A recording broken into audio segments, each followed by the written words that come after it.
तो मेरे शेरों, पिछली क्लास में हम लोगों ने देखा था कि द्विघात बहुपद के शून्यक कैसे निकाले जाते हैं। आज की क्लास में हम लोग देखेंगे कि द्विघात बहुपद के शून्यकों और गुणांकों में क्या संबंध होता है। द्विघात बहुपद के कितने शून्यक होते हैं? ज़्यादा से ज़्यादा 2 शून्यक होते हैं। उन 2 शून्यकों और गुणांकों के बीच में एक संबंध होता है। उन संबंध को वे संबंध क्या होते हैं उनको हम लोग जानेंगे।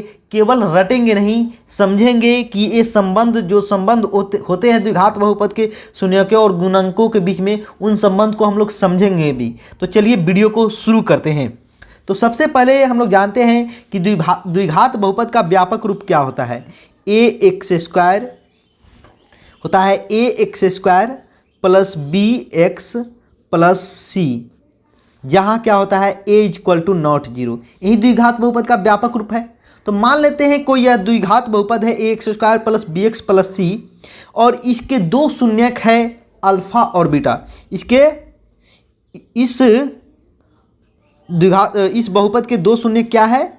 बहुपद के 2 शून्यक अल्फा और बीटा है। तो अब हमें यह पता करना है कि इन अल्फा और बीटा, यह जो 2 शून्यक है अल्फा और बीटा, उसी के बारे में बोल रहा है। 2 शून्यकों और गुणांकों। गुणांक क्या होता है? x² के साथ जो अचर मान लिखा रहता है वही गुणांक होता है। x के साथ जो अचर मान लिखा होता है वह गुणांक होता है, और यह तो अचर पद होता है, यह भी एक गुणांक होता है। तो यही a b c ये क्या है? द्विघात बहुपद के गुणांक हैं। इनमें और अल्फा बीटा में एक संबंध होता है, उन संबंध को हम लोग जानेंगे। तो चलिए सबसे पहले इस चीज़ को देखते हैं कि रटेंगे नहीं। सबसे पहले शून्यकों का योग में क्या शून्यकों अल्फा बीटा में क्या संबंध होता है इसको हम लोग समझते हैं। तो देखिए यहाँ पे एक द्विघात बहुपद लिखा हुआ है। क्या है? 2x² plus 7x plus 3। सबसे पहले आप वीडियो को पॉज कर दीजिए और इसका शून्यक निकालिए। कैसे शून्यक निकालते हैं? देखिए इसके जो अचर पद है, अचर पद क्या है? 3 है। 3 को 2 के साथ गुना करते हैं। यहाँ पे 3 है, इसको 2 के साथ गुना करते हैं, जो x² का गुणांक है। तो कितना हुआ? 6 हुआ। अब 7 जो यह मध्य पद है, x वाला जो पद है, इसको 2 भाग में तोड़ते हैं। सबसे पहले शून्यक निकालने के लिए क्या करते हैं? ये जो बहुपद लिखा हुआ है द्विघात बहुपद, उसका गुणनखंड करते हैं। तो गुणनखंड करने के लिए इसके मध्य पद को तोड़ते हैं। मध्य पद को तोड़ने के लिए इसको क्या करते हैं? अचर पद को x² के गुणांक के साथ गुणा करते हैं। तो कितना आया? 6 आया। अब 7 कौन सी 2 संख्या है? कौन सी 2 संख्या है a b जिसका गुना तो 6 आए और जोड़ 7, जिसका गुना 6 आए और जोड़ 7 आ जाए? तो बताइए कौन सी वह 2 संख्या है? तो वह 2 संख्या है 6 और 1। देखिए इस दोनों को गुना करेंगे तो क्या हो जाएगा? 6 ही होगा। 6 ही होगा अगर गुना करेंगे तो। अगर दोनों को जोड़ेंगे तो क्या होगा? दोनों को जोड़ेंगे तो 7 होगा ना। तो यहाँ पे लिख लेते हैं 2x² प्लस 6x ही पहले लिख लेते हैं। 6x और एक 1 है तो 1x लिख लेते हैं, प्लस 1x या ix, ठीक, और प्लस 3 लिख लिया हमने। अब इसमें से क्या करते हैं? इसके जो पहले दो पद है उसमें से कॉमन लेते हैं। x तो कॉमन क्या लेंगे? यहाँ पे 2 कॉमन हो सकता है दोनों पद में से, तो 2 कॉमन लेंगे। इस दोनों में से x भी कॉमन हो सकता है, तो x भी एक x कॉमन ले लेते हैं। तो क्या बचा यहाँ पे 2x से 2x² में भाग करेंगे तो क्या बचेगा? x बचेगा। यहाँ पे 2 को 6 में भाग करेंगे तो 2 × 6 हो जाएगा। x से x खत्म हो गया। यहाँ पे क्या कॉमन होगा? यहाँ पे कॉमन होगा 1। अगर नहीं कुछ x के साथ अगर कोई भी अचर पद नहीं लिखा हो तो वहाँ पे 1 माना जाता है। 1 यहाँ पे कॉमन लेंगे तो क्या होगा? देखिए 1 यहाँ पे x, यहाँ पे जो पद आएगा, जो टर्म आएगा वही यहाँ पे भी आएगा। तो देखिए यहाँ पे x है तो यहाँ पे भी x ही आना चाहिए, तो x ही आया है। और 3 को 1 से डिवाइड करेंगे तो 3 बचेगा। यहाँ पे अब क्या करेंगे? फिर से एक बार कॉमन लेंगे, x प्लस 3 को कॉमन लेंगे। बहुत बच्चों को यह समझ में नहीं आता, वो अंदाजी ही ले लेते हैं, x प्लस 3 इधर कर देते हैं और 2x प्लस 1, लेकिन ऐसा नहीं है, यह कॉमन है। x प्लस 3 इस पूरे पद में से कॉमन लिया गया है। अब देखिए इसका क्या शून्यक निकल के आया। अब क्या करेंगे? जो px, ये तो px जो बहुपद था उसका हमने गुणनखंड कर लिया। ये जो px बहुपद का गुणनखंड कर लिया। अब हमें चाहिए कौन सी वह 2 संख्या है जिसके लिए इस बहुपद का मान 0 हो जाए, यानी कि px बराबर 0 हो जाए। तो px बराबर 0 होने के लिए क्या करना होगा? एक बार तो इसको 0 होना पड़ेगा। x प्लस 3 बराबर 0, तो x का मान कितना आया? -3। और फिर एक बार करना होगा 2x + 1 बराबर 0 0। तो x का मान क्या आएगा -1, यहाँ पे 2 मल्टीप्लाई में तो इधर भाग में हो जाएगा, यानी कि इसके दो शून्यक निकल के आए -3 और -1/2। इसी दो शून्य को तो शून्य का तो नाम दिया गया है अल्फ़ा और बीटा। तो अल्फ़ा और बीटा इस दोनों शून्य का नाम दिया जाए तो अल्फ़ा और बीटा क्या निकल के आता है -3 और -3 नहीं हाँ -3 और -1/2। यही दो शून्यक निकल के आए, इसके दो शून्यक हो गए शून्यक, है ना। अब यह बताइए इस दोनों शून्यकों को आपको जोड़ने के लिए कहा जाए तो कोई बड़ी बात नहीं, आप जोड़ देंगे फटाफट से। -3 में आपको जोड़ना है -1/2। देखिए -3 ऐसे भी अगर बहुत नहीं आपको समझ रहा है तो यहाँ पे देखिए माइनस को कहीं भी आप कोष्ट में लिख दीजिए। आपको प्लस माइनस तो करना सबको आता है, तो +-(-1/2) करने आता है ना। देखिए वही आया ना। तो -3 -1/2 दोनों को जोड़ेंगे तो क्या आएगा, एलसीएम लेते हैं, यहाँ पे 1 ले लेते हैं। 2 हुआ, 1 2 2 3 2 6 और यहाँ पे 2 1 2 -1 यानी कि -7/2। ठीक, अब इस दोनों को एक बार गुना करते हैं। दोनों जो शून्य के आए हैं हमारे -3 × -1/2, इस दोनों को गुना करेंगे। माइनस माइनस प्लस तो आपको करने आता है, 3 एकम 3 हो गया, 3 एकम 3 या बटे 2 हो गया।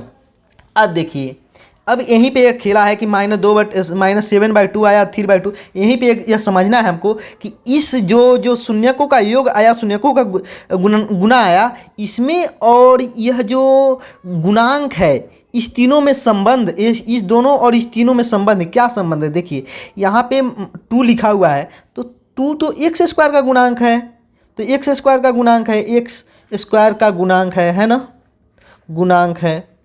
और ये बताइए यहाँ पे भी 2 लिखा हुआ है तो 2 ये भी 2 भी तो x² का गुणांक है, x² का गुणांक लिख दे, कोई दिक्कत तो नहीं है, कोई दिक्कत नहीं है। अब बताइए यहाँ पे देखिए 7 आया माइनस में तो माइनस लिख देते हैं। 7 तो x का गुणांक है भाई, x का गुणांक है, x का गुणांक क्या है 7 है। और यहाँ पे देखिए 3, ये 3 तो अचर पद है, तो अचर है, अचर है। तो यही संबंध हुआ। देखिए कोई भी द्विघात बहुपद हो, कोई भी द्विघात बहुपद हो, अगर उसके शून्यक निकालेंगे हम लोग, उसके दो जो शून्यक आएंगे उसका योग करेंगे तो कोई भी यहाँ पे आप जो संबंध निकल के आया शून्यकों का योग बराबर -x का गुणांक बटे में x² का गुना, उसी तरह शून्यकों का योग शून्यकों का गुना क्या निकल के आया अचर बटे x² का गुणांक, अचर बटे x² का गुणांक। देखिए इसी को, यही जो संबंध निकल के आया यही संबंध है द्विघात बहुपद के शून्यकों और गुणांकों के बीच में।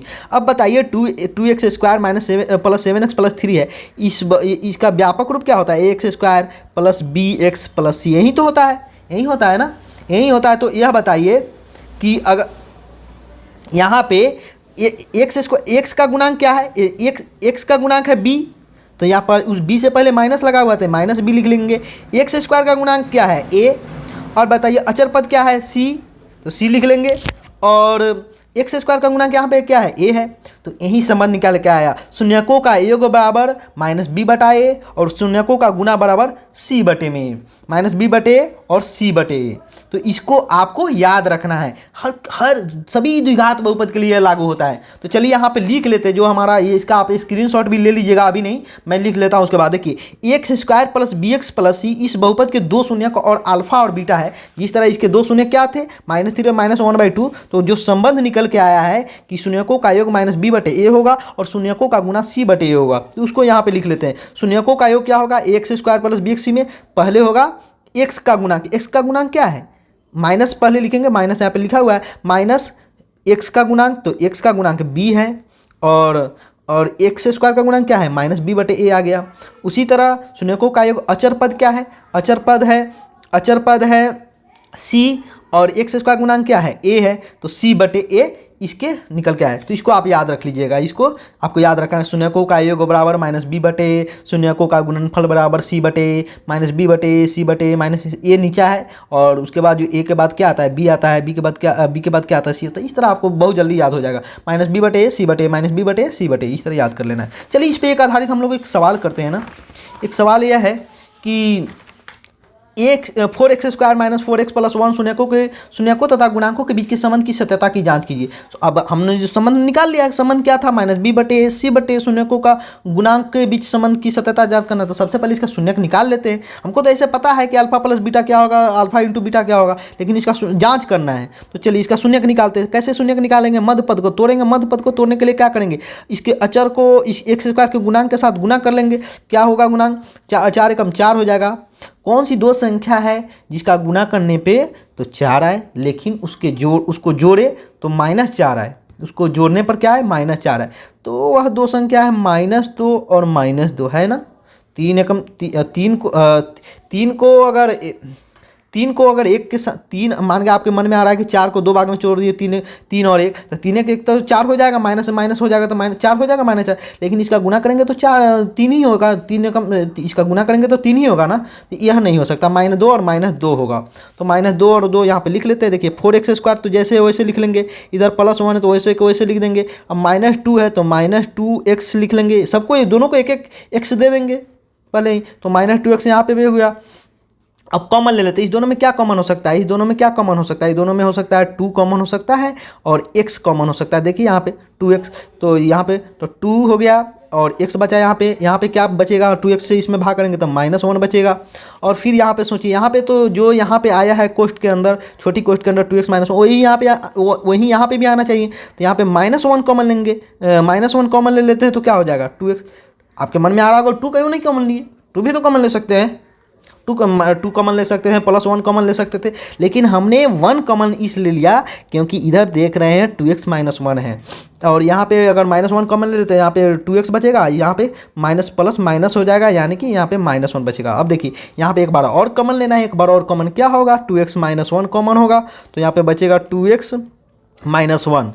अब जो px बहुपद निकला उसका तो गुणनखंड कर लिया हमने। अब हमें चाहिए इस मशीन में क्या डाले कि शून्य आए। तो मशीन में देखिए यहीं तो इसके 2 गुणनखंड है, बारी बारी से एक बार शून्य कर लेते हैं। इसको शून्य करेंगे मतलब इसके 0 करेंगे इसके बराबर में। तो ये बताइए, एक तो इधर भागा जाएगा तो शून्य हो जाएगा, तो 2x -1 ही बचेगा, 2x -1 बराबर 0। तो x बराबर क्या होगा, 1/2 आया। उसी तरह एक बार इसको इधर भेजेंगे तो 2x -1 बचेगा, फिर 2 यहाँ पे लिख लेते हैं 2x -1 बराबर 0। तो x का मान क्या है, 1/2।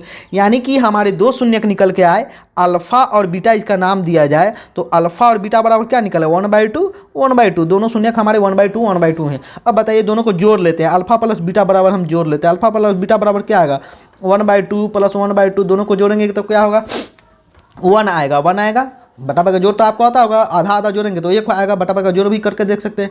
तो 1 आया। अब देखिए 1 और इधर एक अल्फा इंटू बीटा भी कर लेते हैं, 1/2 इंटू 1/2, 1/2 का गुना करेंगे, यहीं 2 शून्य है तो 1 कितना आया, 4 आया। यह बताइए इस 1 को देखिए आप गौर से देखिए, खूब गौर से देखिए, हमारा संबंध क्या आया था, हमारा शून्यकों का योग का संबंध आया था -b/c/। ठीक, इस बात को ध्यान रखिए। तो यहाँ दोनों के नीचा तो ये समान हर होना चाहिए था। डिनोमिनेटर में दोनों के हर तो समान आना चाहिए था। अगर ये दोनों के अगर हर में ए है तो दोनों को तो हर समान आना चाहिए, लेकिन यहाँ पे समान तो आया नहीं। तो क्या कर सकते हैं, इसको इस तरह नहीं लिख सकते, 1 को ऊपर भी 4 से गुना कर देंगे, नीचा भी 4 से गुना करेंगे, कोई अंतर है, 4 एकम 4। देखिए यहाँ पे इसको 4 से 4 तो कट जाए, 1 ही बचेगा। तो इसको इस तरह भी तो लिख सकते हैं ना, 4/4। अब देखिए दोनों का हर समान हो गया, जब हर समान हो गया तो ये बताइए नीचा तो अब यहाँ पे देखिए यहाँ पे आपको थोड़ा कंफ्यूज करेगा। देखिए यहाँ पे 1 4 तो हमने पढ़ा था कि -b/a होता है। क्या होता है, -b/a होता है ना। देखिए आपको नहीं समझ में आता इस तरह लिख लीजिए। देखिए a बराबर कितना 4 आया, b बराबर कितना -4 है, यानी कि -4 है, गुणांक -4 है, इस बात को ध्यान रखिए। और c कितना है, c है 1 हमारा, c है 1। इस तरह इस सारे रफ वर्क है इसको हटाते हैं, c है 1। तो अब यह बताइए अगर b के जगह पर -4 रखें तो b के आगे तो -b है, -1 माइनस लगना चाहिए, तो -+4 आ गया। और a के जगह पर क्या है, a के जगह पर 4 है। तो यह बताइए 4/4 आया कि नहीं, ये 4/1 है। इस दोनों को अगर कट जाएगा तो 1 बचेगा, -b/a आ गया। यहाँ पे देखिए यहाँ पे भी 4 क्या है, a है, 4a है और c के जगह पर 1 लिखा हुआ है, तो आ गया ना संबंध। इस तरह क्या होगा, सत्यापित हो गया, सत्यापित। तो मतलब दो शून्यकों का योग -b/a होता है और दो गुणांकों का योग c/a होता है। आपको सिर्फ क्या करना है, बात को ध्यान से सुन लीजिए, नहीं तो आप फिर फंस जाएंगे दूसरे सवाल में। ध्यान यह देना है कि आपको जब सत्यापित करने के लिए दिया जाए और जो अंत में शून्य आए निकल के, तो उस शून्यक जो निकल के आए तो उस दोनों शून्य को जोड़ लेना है और दोनों जो शून्य को उनको गुना कर लेना है। अब देखना है क्या उस दोनों के जो हर है, अंश हर जानते हैं ना, ऊपर वाला अंश होता है, नीचे वाला हर, नॉमिनेटर डिनोमिनेटर, ठीक। तो हर दोनों का सेम है या नहीं, अगर हर सेम नहीं है तो उसको हर को सेम करने का प्रयास करते हैं। हर को सेम कैसे किया जाता है, जिसका हर मान के जिसका हर ही नहीं हो तो उसके दूसरे वाले हर से गुना कर देते हैं 4 से। इसका हर तो 1 ही था, 1 है तो ऊपर नीचे 4 से गुना कर दिया। या एक बार और देखिए, एक हर को बराबर करना सीखिए। देखिए इससे टफ ऐसे इतने टफ तो सवाल बनते नहीं हैं, लेकिन मैं बता देता हूँ आपको, कहीं कहीं भारतीय वन वगैरह में रहता है। जैसे यहाँ पे 4/3 है, ये दोनों को हर समान करने के लिए तो क्या करना होगा, तो क्या करेंगे, आपको करना क्या होगा, इसका हर तो 4 है, इसका हर 3 है, तो दोनों को अगर बराबर करना है तो क्या करना होगा, इसमें ऊपर नीचा 3 से गुना कर लीजिए और इसमें ऊपर नीचा 4 से गुना कर लीजिए, समझे। तो ऊपर नीचा 3 से, देखिए 3 तिहाई 9 हुआ, 4 तिहाई 12 हो गया, और 4 चौके 16 हुआ, 4 तिहाई 12 हो गया। देखिए दोनों का हर समान आ गया कि नहीं। दोनों को कटाएंगे तो फिर 3 तिहाई 9, 3 चौके 12, 3/4 आएगा, और इसका 4 चौक 16, 4 तिहाई 12, फिर 4/3 इसका अपना आ जाएगा। तो इस तरह हर को समान किया जाता है। तो आप हर का समान करना जान जाइए। हर को समान करने के बाद आप बिल्कुल, आपने अगर सही से शून्यक निकाला है तो बिल्कुल वही होगा -b/a और c/a। तो आप याद भी रख लीजिए, आपको इस पे बहुत सारे रंग के सवाल बनते हैं ऑब्जेक्टिव से भी। तो शून्यकों का योग क्या होता है, आप स्क्रीनशॉट ले लीजिए। शून्यकों का योग होता है शून्यकों द्विघात बहुपद के शून्यकों का योग होता है -b/a और शून्यकों का गुणनफल होता है c/a। इसके बाद हम लोग देखते हैं त्रिघात बहुपद के शून्यकों और गुणांकों के बीच में संबंध। देखिए त्रिघात बहुपद का गुणनखंड निकालना आपने 9वीं कक्षा में सीखा था, लेकिन आपको 10वीं कक्षा में गुणनखंड से कोई सवाल नहीं है। गुणनखंड तो द्विघात बहुपद का आप 9वीं कक्षा में पढ़े थे, उसका यूज यहाँ पे है 10वीं कक्षा में, लेकिन गुणनखंड का कोई यूज नहीं है त्रिघात बहुपद के। आपको सिर्फ उस पर एक संबंध पढ़ना है और यह संबंध ऑब्जेक्टिव क्वेश्चन में बहुत ज़्यादा पूछे जाते हैं। तो देखिए क्या है, अगर मान के त्रिघात बहुपद के ज़्यादा से ज़्यादा कितने शून्यक हो सकते हैं, 3 शून्यक हो सकते हैं। कितने, 3। तो इन 3 शून्यक मान लेते हैं किसी कोई त्रिघात बहुपद किस रूप का होता है, x³ + bx² + c x + d। ये त्रिघात बहुपद का व्यापक रूप है। त्रिघात बहुपद के 3 शून्यक है, अल्फा, बीटा और गामा, और के इसके 3 शून्यक हैं। तो देखिए द्विघात बहुपद के अल्फा बीटा को जोड़े थे, क्या संबंध आया था, -b/a। यहाँ पे भी वही होता है, यहाँ पे भी क्या होता है, -b/a ही होता है। क्या होता है, -b/a। यही याद रखिए, गुणांक को x² का गुणांक इस तरह याद नहीं रखा जाता है। -b/a सीधा आपको पता होना चाहिए कि x² का गुणांक व्यापक रूप में x² का गुणांक ही b होता है। व्यापक रूप भी आपको याद होना चाहिए, बिना व्यापक रूप के आप बहुत जगह फंस जाएंगे इस तरह, इसलिए व्यापक रूप आपको याद होना चाहिए। -b/a आसान है। 3 घात वाला तो एक बार 3 घात बोलिए, एक बार 2 घात बोलिए, एक बार 1 घात बोलिए, एक बार खत्म बोल दीजिए, मैंने एक बार केवल अचर पद बोल दीजिए। आसान है इसको याद करना, -b/a।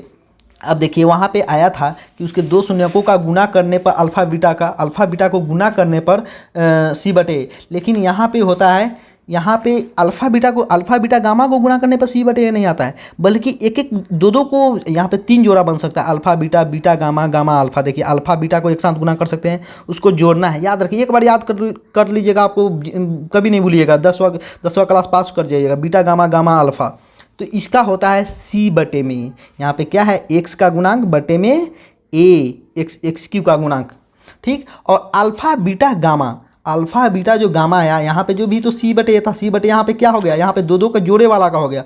और अल्फा बीटा गामा होता है -d/a a। तो आपको इसको याद रखना है, alpha plus beta plus gamma बराबर शून्यकों का योग बराबर -b/a, 2 करके शून्यकों का 2 के गुना करके शून्यकों का योग बराबर c/a, और तीनों को एक साथ गुना करने पर अल्फा बीटा गामा बराबर -d/a। चलिए यहाँ पे एक सवाल दिया गया, इस सवाल को फटाफट से हम लोग कर लेते हैं। यहाँ पे लिखा हुआ है कि ½ 1 और -2 इस त्रिघात बहुपद के शून्यक है, तो शून्यकों और गुणांकों के बीच के संबंध की सत्यता की जाँच कीजिए। तो सत्यता की जाँच करने के लिए क्या करेंगे, सबसे पहले तो यह करना होगा कि इसके शून्यक है कि नहीं, इसको जांच करना होगा। तो एक एक करके इसमें डाल के जांच कर लेंगे कि हाँ इसका शून्यक है कि नहीं। 1/2 को इस बहुपद में डालेंगे, यानी कि px बहुपद जो आया है यहाँ पे 2x³ plus x² minus 5x plus 2। एक बार 1/2 डाल के देखेंगे कि यह शून्यक है कि नहीं, 1 है कि नहीं। ये तो ये सारे प्रकार इसके शून्यक होंगे। तो शून्यकों के गुणांकों और के बीच क्या संबंध होते हैं? Alpha plus beta plus gamma. Alpha plus beta plus gamma, gamma यहाँ पे क्या है? 1/2 है, प्लस 1 है, माइनस 2 है। सबको जोड़िए, कितना आएगा? सबका हर आएगा 2, LCM 2 हुआ, 1 हुआ, 1/, इसको 1 लिख सकते हैं, यहाँ पे भी 1 लिख सकते हैं, 1 दूना 2, और यहाँ पे 2 हो गया, यहाँ 1 दूना 2 माइनस 2, 2 दूनी 4 हो गया, है ना। यहाँ पे सबको जोड़ेंगे तो क्या होगा? 3 में से -4 घटा, -1/2 और उसी तरह alpha beta gamma, alpha beta beta gamma gamma gamma alpha करेंगे तो क्या होगा? 1/2 × 1, फिर इसको जोड़ेंगे 1 × -2, और फिर एक बार फिर ऐड करना है, गामा अल्फ़ा जोड़ना है। तो गामा कितना है? गामा यहाँ से देखिए, गामा यहाँ से देख रहे हैं, गामा और अल्फ़ा -2 को गुना करना है 1/2 से। तो देखिए कितना निकल के आया? 1/2 प्लस -2, और यहाँ पे 2 से तो 2 ख़त्म हो जाएगा, -1 कितना आया? देखिए यहाँ पे इस सबको जोड़िए, आएगा यहाँ पे 2 हो गया, 1 1 2 2 2 2 -2 2 4, 1 2 2, यहाँ पे 2 हो गया। तो यहाँ पे कितना बचा? 4 2 6 में से ये गया -5/2, -5/2। तो यह बताइए -1/2 जो आया, यह क्या होना चाहिए? -b/a होना चाहिए। b क्या है? 1 है। देखिए यहाँ पे x² का जो गुणांक क्या है? 1 है, तो -b है। b के आगे यहाँ पे तो +1 है ना, एक ए यहाँ पे क्या है? देखिए यहाँ पे लिख लीजिए, a बराबर 2 है, b बराबर 1 है, c बराबर -5 है ना, और d बराबर क्या है? 2 है। तो b -1 के जगह पर लिख सकते हैं -b क्योंकि b 1 है, और 2 के जगह पर लिख सकते हैं -b/a हो गया। और यहाँ पे क्या आया था? यहाँ पे c/a होना चाहिए। देखिए यहाँ पे -5 है, तो -5 तो c ही है, c/a। इसी तरह अल्फ़ा बीटा गामा भी कर सकते हैं। इस सब तीनों को जोड़ लीजिए, तीनों को जोड़ेंगे, तीनों को गुना कर लीजिए। 1/2 1 -2 क्या होगा? 2 से 2 खत्म हो गया, तो -1 बचा। -1 क्या होता है? -d/a होना चाहिए।